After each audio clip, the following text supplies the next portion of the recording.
Halo teman-teman, ketemu lagi dengan saya di channel Joni Yulianto. Dan ini saya punya kawan co-host yang nemu di jalan. Eh, Dan juga dua tamu ini. Sebenarnya saya yang bertamu, tapi nggak apa-apa, kita bajak biar gantian saya yang mereka yang jadi tamu. Jadi ada em, Salman Aziz dan juga siapa? Fajar Akbar. Wah, ini mereka berdua adalah aktivis dari eh, LBH Makassar. Jadi kebetulan kami ada kegiatan bareng di Sulawesi Selatan, dan sekalian karena podcastnya sudah lama tidak punya tamu, jadi kita bajak untuk jadi tamu. Gimana kabar Salman dan Fajar? Alhamdulillah baik mas. Jadi kalau apa namanya, kalau orang Makassar tuh kalau alhamdulillah baik tuh berarti baik sekali. Baik mentong. Baik mentong. Apa itu nentong tuh apa? Baik mentong itu baik banget. Oh baik banget. Oke. Nah teman-teman, yang menarik kenapa kemudian kita ajak Salman dan Fajar untuk berbincang adalah karena LBH Makassar itu salah satu lembaga bantuan hukum yang dalam beberapa waktu yang sudah cukup lama ini eh, banyak melakukan program-program kegiatan-kegiatan yang mendukung akses terhadap keadilan bagi difabel atau penyandang disabilitas di Makassar dan sekitarnya. Nah, tapi kalau yang LBH Makassar mungkin di episode selanjutnya. Ya. Nah, sekarang kita mau dengarkan pengalaman dari dua kawan kita yang merupakan bagian dari LBH Makassar dan bagian dari kerja-kerja advokasi akses terhadap keadilan dan bantuan hukum bagi kawan-kawan difabel. Nah, Syarif, mungkin kamu mau mulai dengan pertanyaan dulu. Oh, aku yang mulai ya.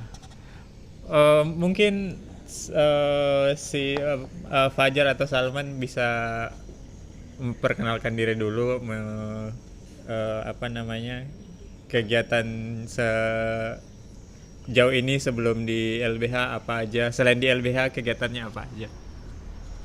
Fajar dulu ya. Oh, Fajar dulu, oke. Ya baik. Selamat malam kawan-kawan sekalian.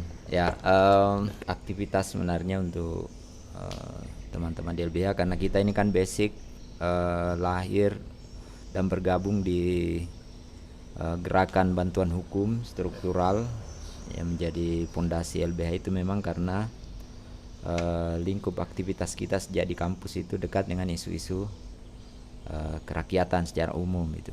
Saya sendiri sejak mahasiswa itu selain mengorganisir pergerakan di kampus juga mengorganisir teman-teman buruh, kaum miskin kota. Kuliahnya di mana dulu? Iya, Saya kuliah di Fakultas Hukum Universitas Hasanuddin.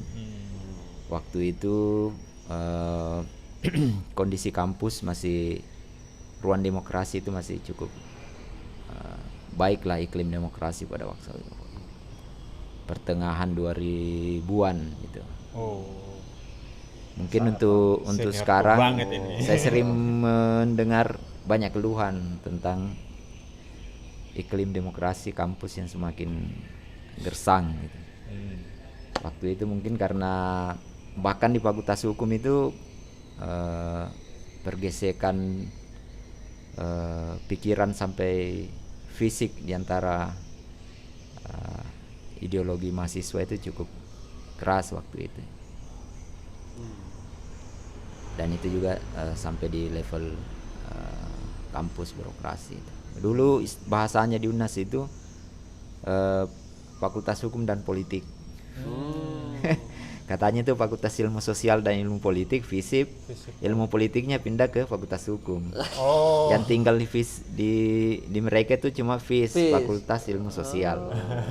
Karena ilmu politiknya itu pindah ke hukum. Mulai dari mahasiswanya sampai birokrasinya itu sibuk berkonflik. Bayangkan Fakultas Hukum dulu punya 2 dekan, Mas. 2 dekan, 2 lembaga mahasiswa. Karena Fakultas Hukum dan Ilmu Politik itu. Ya, makanya dijuluki lah mereka. Oh. Itu sebagai harusnya ilmu politik itu lebih layak bersanding di Fakultas Hukum. Nah, mungkin itu yang mempengaruhi banyak hal dari perjalanan saya secara pribadi gitu. Apalagi saya dulu adalah klien LBH. Waktu itu saya pernah ditangkap karena memimpin aksi dengan isu anti militerisme, kembalikan militer ke barak, lawan bangkitnya Dwi Fungsi dan seterusnya itu. Waktu itu secara simbolis kita membakar rompi loreng yang identik dengan TNI, ya itu pas perayaan May Day, Hari Buruh. Pada saat itu juga saya sama teman-teman itu dekat dengan kawan-kawan buruh, organisasi buruh gitu. Jadi selain di kampus kita juga diskusi di kawasan industri, menginjeksi lah kesadaran bahasa intelektual borjuis waktu itu kan, borjuis kecil intelektual kampus ini kan. Dan coba menginjeksi kesadaran ke basis kelas pekerja gitu, kelas buruh, menggerakkan mereka untuk memperjuangkan hak-haknya itu. Disitulah saya ditangkap, kemudian menjadi klien LBH, jadi tersangka tapi tidak sempat disidangkan karena kekacauan terjadi di Makassar waktu itu. Di mana-mana aksi dan seterusnya. Akhirnya dilepaskan. Polisinya terlalu sibuk menangani aksi. Ya. Tahun berapa itu? Saya sudah lupa tahun-tahun saking lamanya. Pokoknya pertengahan 2000-an lah itu. Pertengahan 2000-an. Itu, dan banyak terlibat kita di banyak aksi, Mas. Aksi mahasiswaan gitu. Okay. Saya malah pernah dikejar sama aparat itu, saya lompat di pagar masjid 45 di Makassar itu. Saya merayap di pinggir kali, Mas. Di ini, pinggir kanal itu ada rumput gajah. Rumput besar itu. Saya merayap di sana sampai gatal-gatal pulang kampus. 45 itu yang sekarang jadi kampus Ya, Unibos ya. Unibos. Kan ada masjid sebelahnya itu. Nah, di situ. Yang dekat Saya dengan diselamatkan sama yang punya pondokan di belakang. Saya dikasih tangga darurat, lewat sini saja lompat. Iya. Oh gitu. Ya, cuma dia tidak berani simpan saya di pondokannya, takut digerebek kan. Akhirnya saya disuruh merayap saya di rumput gajah sampai saya di ujung. Baru keluar di depan kantor gubernur, depan mall sekarang. Dulu masih terminal. Banyak lah kalau cerita-cerita itu. Cuma ya disitulah kita mulai berinteraksi dengan isu-isu bantuan hukum, isu-isu kerakyatan. Dulu LBH memang pada saat itu mengadvokasi salah satu kasus pembebasan lahan bandara di sini di Kabupaten Bone ini. Tahun-tahun itu di salah satu desa di Kecamatan Wampone, tidak jauh dari kota. Iya, ya. Jadi kita masuk situ, kita juga berinteraksi untuk divisi buruhnya segala macam. Pas selesai, menjelang selesai saya juga mengambil skripsi hukum perburuhan. Dan setelah selesai saya lihat ada pelaksanaan karya latihan bantuan hukum untuk perekrutan pekerja bantuan hukum di LBH, ya saya ikut dan saya nyantol. Secara struktural sebenarnya saya sudah tidak menduduki posisi apapun di LBH sekarang, kecuali kembali mengawal program bersama IPJ 2. Tetapi namanya kelembagaan, namanya kader itu kan lebih kuat dari sekedar ikatan struktural kan. Jadi ya kita tetap kawal-kawal lah ini kawan-kawan sampai sekarang. Tapi secara umum kalau terkait disabilitas memang dari kampus itu hampir tidak ada. Kita nggak kenal itu kan. Nggak apa-apa, nggak apa-apa. Saya disabilitas pertama itu tahun 2000, kalau bukan tiga. Tahan dulu, Ya, ya. tahan dulu. Oke. Kita lanjut ke ini dulu, ke Salman. Gimana Salman? Kita dengarkan dari Salman dulu. Salman dulu. Sangat panjang ceritanya Kak Fajar. Bagus. Selamat malam kawan-kawan. Saya Salman. Saya sebenarnya basic kampusnya itu bukan basic hukum. Saya dari Universitas Negeri Makassar di Fakultas Bahasa dan Sastra. Di kampus pernah juga menjabat di organisasi intrakampus. Fokusnya juga di advokasi, tapi advokasinya tuh lingkupnya tidak terlalu besar pada waktu itu. Karena pada waktu itu juga di tahun 2015 di Fakultas Bahasa dan Sastra itu baru dihidupkan kembali organisasinya, karena sempat di tahun 2011 itu ada banyak kasus di situ. Kayaknya LBH Makassar di eranya Kak Fajar itu sudah mendampingi teman-teman di Fakultas Bahasa dan Sastra, 19 mahasiswa di DO, setahu saya. Kemudian semua organisasinya itu dibekukan. Baru pada tahun 2015 itu dibentuk kembali, tapi tidak semua dari yang dibekukan dulu. Dulu kan setahu saya di Fakultas Bahasa dan Sastra UNM itu banyak organisasi bakat dan minat. Tapi yang pertama kali dihidupkan kembali di tahun 2015 itu hanya himpunan di prodi, program studi, kemudian BEM dan Mapperwa. Nah, kemarin saya ditunjuk menjadi pengurus di BEM Fakultas. Cuma pada waktu itu karena kampus lembaga baru-barunya aktif, maka pendiskusian internal di kampus itu pengadvokasiannya itu belum terlalu meluas, karena baru memperbaiki struktur-struktur yang ada di internal. Tapi ada beberapa hal yang ikut kami advokasi juga. Saya terlibat di situ. Kalau di luar isu-isu pendidikan, misalkan penggusuran PK5 terutama yang di depan kampus itu di UNM Parangtambung. Nah itu juga sempat di kasus itu saya pertama kali berinteraksi dengan LBH Makassar, karena pernah satu kali itu kita konsolidasi di LBH Makassar. Nah di situ saya kenal LBH Makassar di tahun 2015. Nah kemudian setelah itu LBH Makassar di tahun yang sama juga, kalau saya tidak salah itu launching buku memenangkan gerakan rakyat yang kasih-kasih. Saya terlibat di situ juga. Nah awalnya dikenalkan oleh LBH Makassar itu sama teman-teman senior-senior di kampus. Dan kenapa saya bisa masuk di LBH? Karena pada saat itu Kawawan sebagai direktur itu komunikasi dengan teman-teman dari Agra, katanya cari orang, dan saya ditawarkan Agra itu apa lagi? Aliansi Gerakan Reforma Agraria. Saya ditanya, bilang mau terlibat di sini. Saya bilang waktu itu kalau LBH saya mau, karena saya mau belajar dan terlibat kerja-kerja advokasi juga. Nah makanya sampai sekarang bisa bergabung di LBH, dan sekarang secara struktural saya di divisi riset dan dokumentasi. Mungkin itu dulu Mas Joni dan Syarif. Nah, ini menarik karena satu backgroundnya hukum, dan memang berawal dari menjadi dampingannya LBH begitu ya. Yang kemudian masuk sebagai kader dan bergiat di LBH. Nah yang satu Salman backgroundnya bukan hukum, tapi kemudian memilih untuk ada di dalam lembaga bantuan hukum. Nah yang saya sebenarnya ingin tahu yang pertama motivasi barangkali apa kemudian yang menjadi motivasi teman-teman, karena kan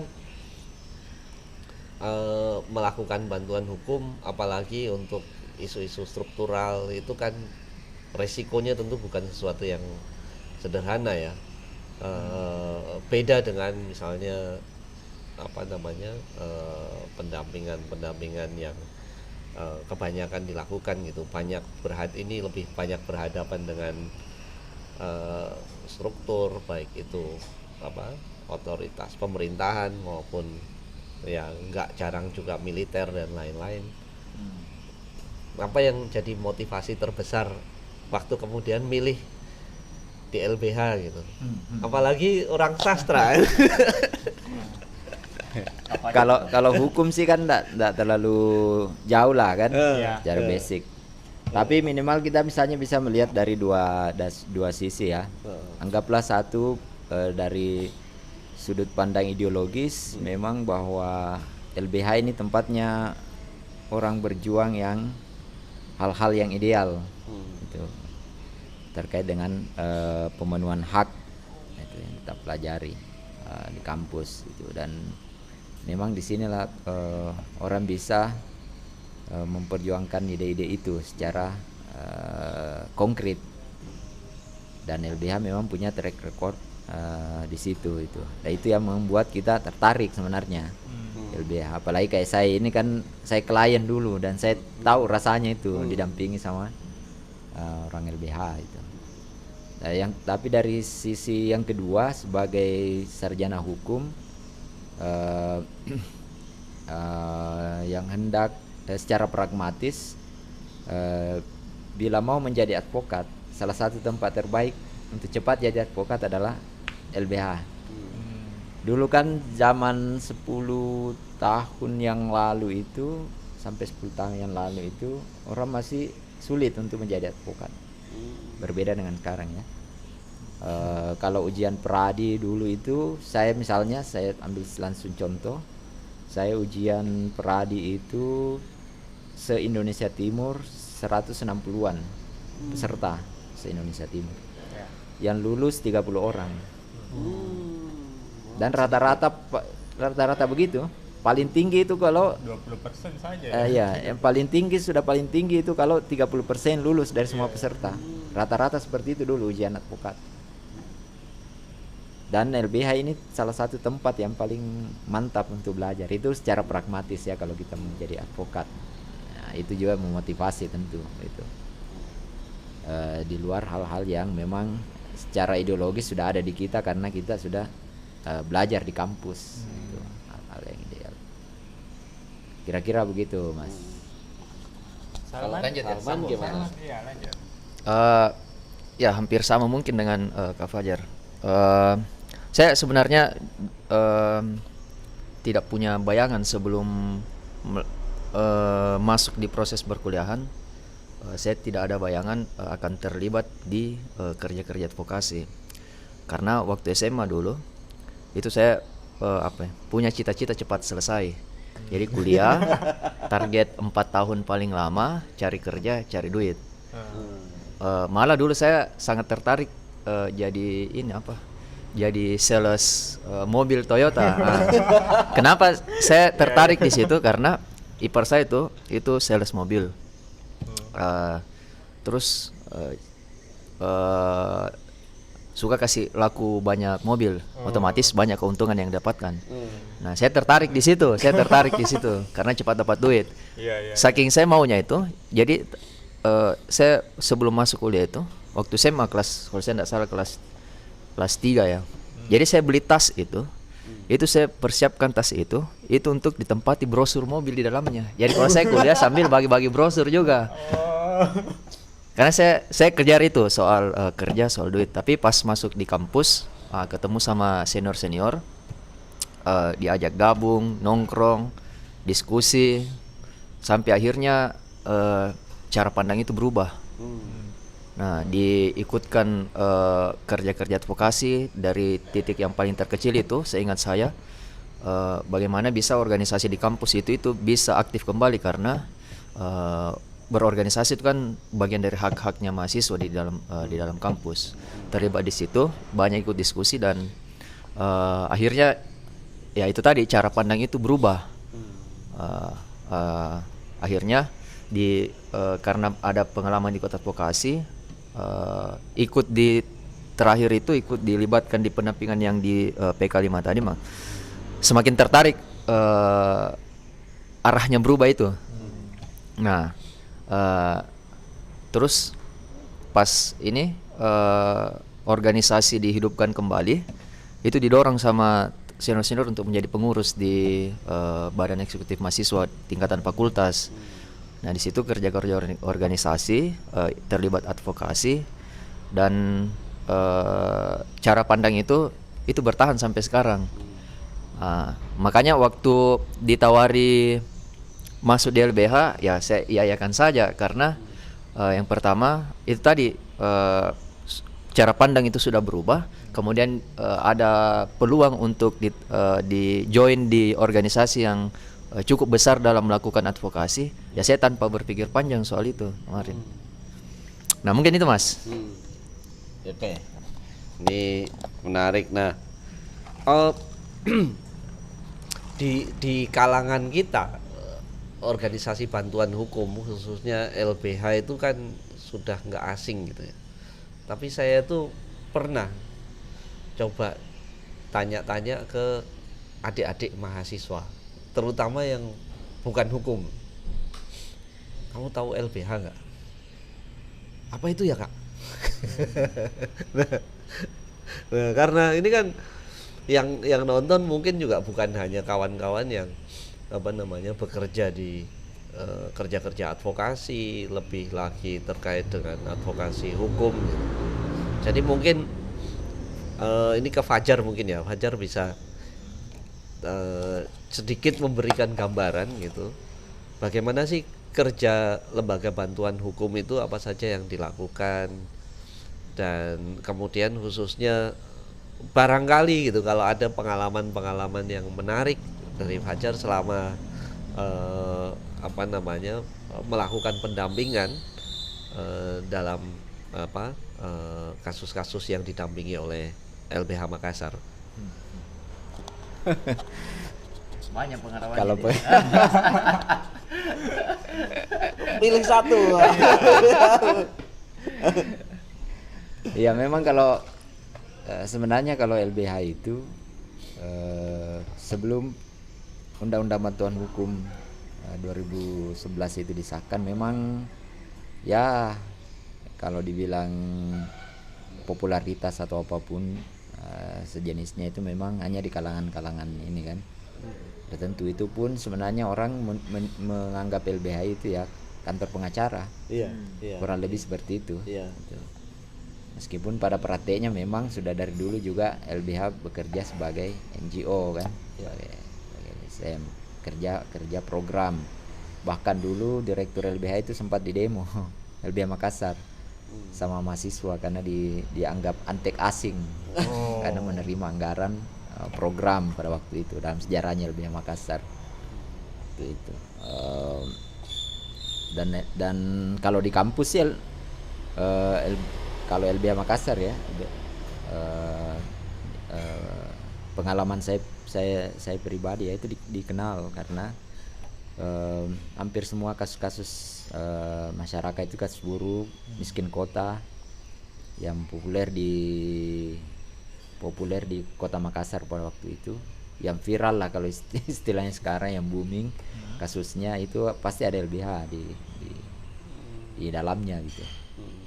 Dan cuma mungkin untuk pendekatan campaign yang seperti yang klasik itu mungkin perlu dikembangkan untuk konteks sekarang itu, karena ini kan sudah dunia lebih virtual dan tentu pendekatan kita menjadi akan sedikit berbeda. Tapi saya pikir generasi LBH yang sekarang ini sudah sangat siap untuk menyambut itu. Meskipun belum punya podcast kayaknya LBH sudah direncanakan dari 3 tahun yang lalu. Padahal bagus juga itu, banyak toko-toko paralegal Oh iya. yang bisa diangkat itu, dokumentasikan pengalaman mereka secara ini, tapi mungkin belum ketemu saja momentumnya itu. Mic-nya sudah baru. Eh, Setidaknya sudah ada Itu. mic. Kameranya juga mungkin sudah ada. Ya, kalau pengalaman sih kalau di LBH karena saya masuk itu pertama di divisi hak sipil dan politik. Gitu. Jadi isu-isu kekerasan aparat, isu-isu ini itu kita yang kawal secara isu. Tapi kalau kasus itu banyak, kasus perburuan ada, kita kasus pertanahan ada dan seterusnya itu. Itu banyak lah. Di antara sekian banyak kasus itu banyak memang cerita-cerita yang seram, cerita-cerita yang lucu, yang tinggal kita pilih yang mana yang mau diceritakan. Misalnya kita ini dampingi kasus yang cukup merepotkan tanda kutip karena klien kita ini jangankan bahasa Indonesia, pakai sendal saya tidak pernah. Itu tidak tahu pakai celana, hanya tahu pakai sarung gitu. Iya. Itu banyak itu. Saya pernah dampingi di salah satunya di Tanah Toraja. Iya. Tidak tahu sama sekali bahasa Bahasa Indonesia. Indonesia, wah. Tidak pernah pakai sendal, tidak tahu pakai celana. Wow. Itu, dan dia memang penganut kepercayaan. Oh, masyarakat adat ini ya. Ya, dulunya orang tuanya, tapi kan sekarang sudah lepas semua itu. Dia sudah punya kepemilikan pribadi, ada yang hidupkan lembaga adat dan coba mengklaim lagi tanah yang sudah menjadi milik pribadinya itu. Sampai 2 bukit dari bukit di atas sampai sawah di tanah itu mau di bawah itu mau diklaim itu. Nah, kebetulan waktu itu saya pulang balik setiap minggu itu ke Tanah Toraja, berangkat jam 10 malam, tiba di sana jam 5:30 pagi atau jam 6 pagi, tidur, habis itu siang atau sore baru kita sidang di Pengadilan Negeri Makale. Waktu itu saya ditawari tidur di hotel, Mas, tapi saya bilang jangan, nanti saya gatal-gatal kalau saya tidur di hotel itu. Nggak biasa saya tidur di hotel itu kan. Wah, mau tidur di mana? Kalau ada tempat di situ. Ternyata rumahnya bukan di kota Makale, rumahnya di kampung lebih jauh lagi. Akses ke pengadilan repot nantinya. Tapi dia punya saudara yang dia punya kios di pasar sentral Makale. Nah, singkat cerita di situlah saya tidur di kios. Saya tempat tidur saya berdampingan dengan bawang merah, Mas. Jadi saya tidur sama bawang merah. Di sebelah bawang merah itu ada ayam jago 1 ekor kandang, yang pada saat saya pertama kali datang itu langsung makan enak karena ternyata itu ayam jago baru-baru menang 23 juta sabung ayam. Luar biasa. Sabung ayam gitu. Kan kalau Toraja itu sabung ayam itu masih tradisi yang sangat tinggi kan. Dan orang ini kenapa enak sekali saya dikasih makan ini, katanya. Saya lihat, kira saya orang miskin ini saya dampingi, kenapa enak sekali makanannya. Ternyata ayamnya bisa menang kompetisi 1 hari sebelum saya tiba di situ. Iya. Banyak lah kalau cerita-cerita itu. Sering juga kita kalau kasus tanah itu di Takalar didampingi, kadang kita ke sana dikasih makan dengan seadanya, penjual ikan biasa kan di sana. Pulang dikasih pembeli bensin pakai uang 2.000 agak tebal kan, masuk di kantong kita ndak lihat, tapi kita rasa wah agak tebal ini, banyak mungkin ini. Dan biasa pas dilihat uang 1.000, uang 2.000.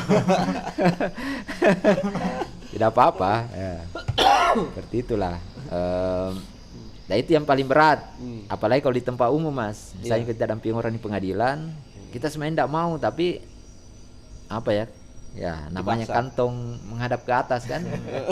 Kadang-kadang langsung diselip saja begitu, atau di kantong celana ya, Kita pura-pura saja nggak tahu kan, nanti sampai di kantor baru kita bongkar kan. Baru kita bagi sama tim, nah ini pembeli Indomimu besok. Gitu. Karena pada awal saya di LBH itu Mas, memang murni LBH itu pendampingan. Iya. Program itu malah hampir tidak ada. Gitu. Pada saat itu kader-kader LBH itu hampir tidak ada yang fasih untuk mengelola program setelah waktu itu. Nanti masuk salah satunya PJ 1 waktu itu baru kita belajar Mas. Nah di situ saya mulai bergeser, bukan lagi mengadvokasi kasus secara langsung, tapi mulai untuk pengembangan organisasi. Pada saat itu pertama kali kita bikin website, saya adminnya, gitu, website LBH Makassar. Jadi saya digeser dari yang dominan kerja kasus dikurangi, kemudian saya kerja di Indok, divisi yang dikerja Salman sekarang gitu. Jadi pertama kali kita bikin website LBH Makassar itu saya yang adminnya waktu itu. Singkatnya begitu Mas. Wah. Kaya sekali. Banyak sekali pengalaman yang Kak Fajar.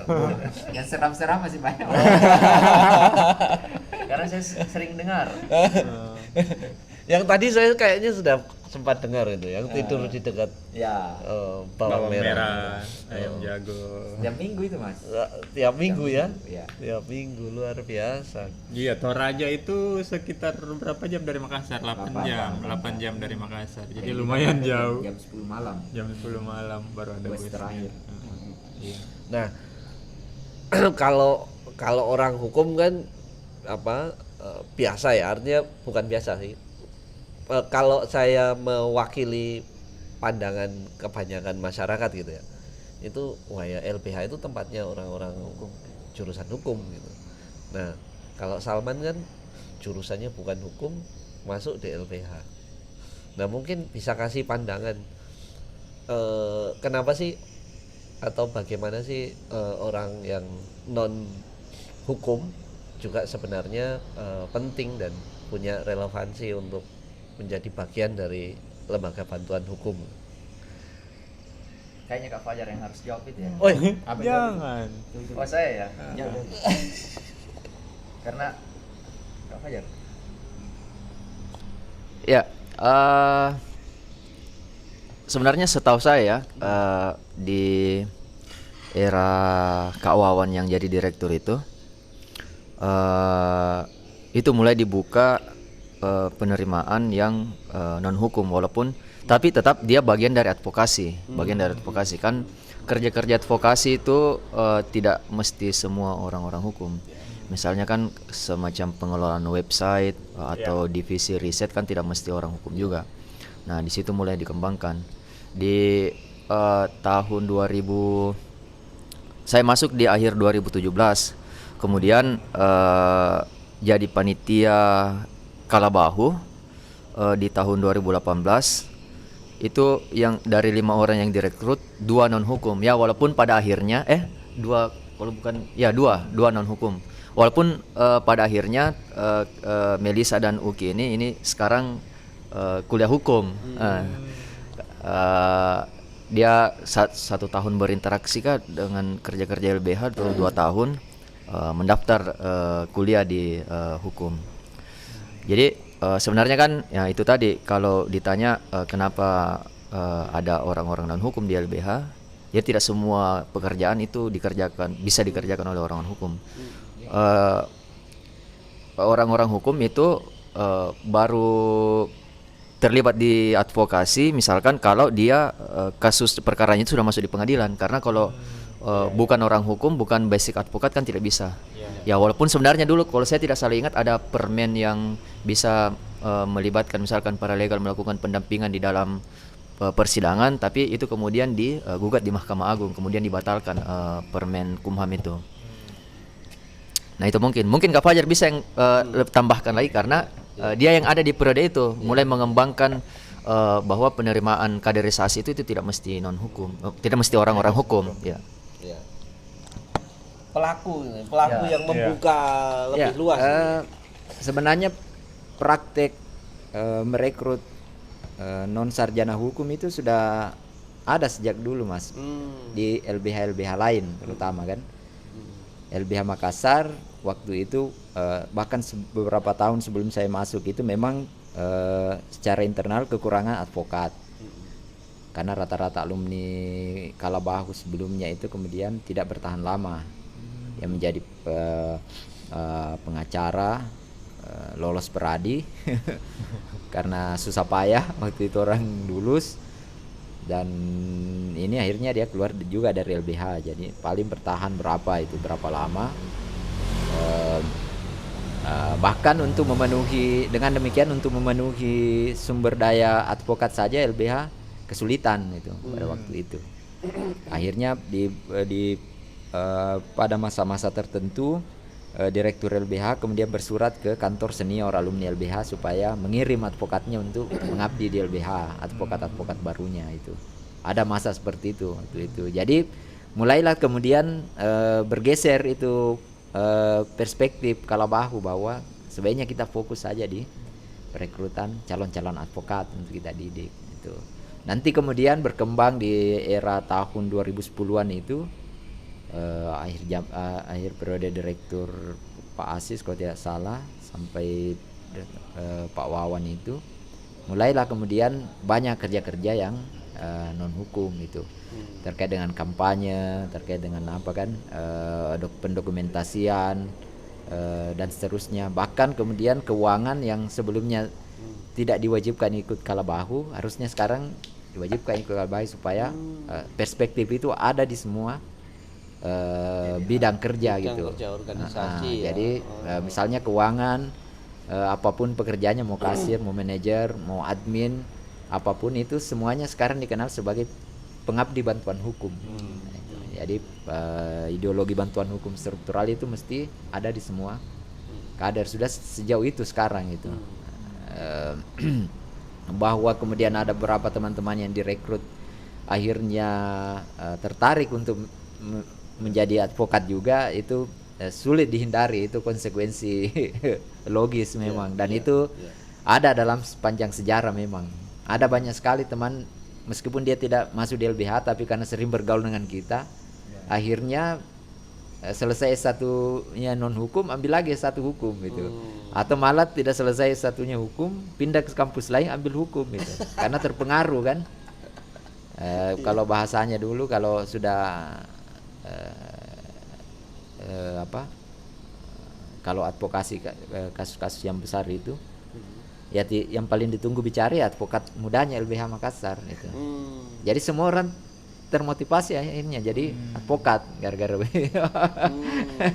gara-gara itu. Tapi itu tidak bisa dihindari. Tapi saya sendiri sebagai berdasarkan pengalaman ya tidak masalah juga kita sebagai advokat bekerja di LBH kalau kita dibebankan pekerjaan yang bukan pendampingan kasus, kerja-kerja program atau kerja-kerja administrasi, riset dan segala macam, sebenarnya tidak ada masalah untuk kita kerjakan itu. Bukan hal yang dikotomi itu. Bahkan itu bagus untuk melatih skill advokat kita yang lebih kompleks itu. Ketimbang skill ngoce dan debat kan. Akhirnya kita diminta jadi fasilitator susah kita karena ke basic kita itu terus mau berdebat sama orang, akhirnya tidak bisa mengarahkan forum kan. Lebih bagus kita kerja jadi fasilitator, moderator kalau ada kegiatan program dan segala macam, atau jadi manajer program, jadi sekretaris program. Bahkan saya dulu jadi admin website, tidak ada masalah sih sebenarnya. Itu bukan hal dikotomi itu, yang begitu. Tapi masih mendampingi kasus juga waktu iya, waktu itu masih waktu itu malah saya admin website waktu yang kasus itu, Mas. Yang saya tidur sama bawang merah dan ayam jago itu. Saya masih admin website LBH Makassar gitu. Super admin waktu itu. Kira-kira begitu gitu, Mas. Iya, kalau di Sigap tuh kami kategorikan ini ada pekerjaan utama dan bukan tambahan. Yang satu utama, yang satu wajib. Iya, luar biasa. Iya. Jadi utama dan wajib. Jadi ada itu, misalnya tanggung jawab utama itu adalah media gitu. Tapi dia wajib melakukan apa namanya kerja-kerja pendampingan di komunitas terdekatnya gitu. Jadi memang harus melekat. Nah, hanya kami memang perlu belajar soal tadi apa bagaimana menanamkan perspektif pengabdi bantuan hukum itu Ya, ke semua komponen organisasi. Nah, itu saya kira pelajaran yang sangat menarik. Jadi semua komponen organisasi itu mesti punya basic apa ideologi yang iya. sama gitu. Nah, ngomong-ngomong kemudian kan setelah apa ya pengalaman yang tadi diceritakan, kemudian teman-teman mulai bersentuhan dengan, karena LBH itu pendampingannya kan ini ya kan nggak milih-milih gitu kan. Ya, Iya. ya. Kemudian bertemulah dengan kasus-kasus yang dialami oleh teman-teman difabel yang mencari keadilan. Nah, mungkin Syarif mau menggali bagian itu.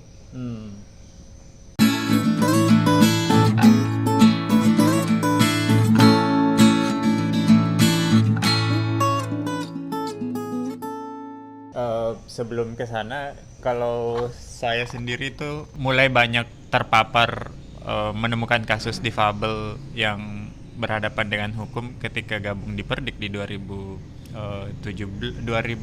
menjelang 2017, dan